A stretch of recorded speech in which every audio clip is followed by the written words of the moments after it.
आज आपण परफेक्ट पद्धतीने टोमॅटोचं सार कसं बनवायचं ते पाहूयात.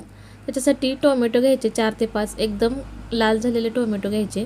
ते आता अशा उकळत्या पाण्यामध्ये आपण उकळून घ्यायचे. एक 5 ते 10 मिनटं याला आपण उकळून घेतल्यानंतर काढून घ्यायचे पातेल्यामधून आणि आपण याला गार करायला ठेवायचं. गार झाल्यानंतर याच्यातील बिया काढून घ्यायच्या. आता आपण याची मिक्सरमध्ये प्युरी करून घ्यायची आहे. त्याच्यासाठी त्याच्यामध्ये 4 ते 5 लसणाच्या पाकळ्या घालायच्या आणि प्युरी करून घ्यायची. कढईमध्ये थोडंसं तेल टाकायचं आणि जिरे टाकायचे अर्धा चमचा, लसूण टाकायचे ठेचलेला, कढीपत्ता टाकायचा आणि मिरची आणि आलं याचं वाटण घालायचं. आता मिक्सरमध्ये केलेली प्युरी आपण याच्यामध्ये घालायची. आपल्याला हवं आहे तेवढं याच्यामध्ये पाणी घालायचं, जेवढं पातळ पाहिजे तेवढं. हिंग टाकायचा पाव चमचा आणि कोथिंबीर बारीक चिरून टाकलेली घालायची. चवीपुरतं मीठ घालायचं.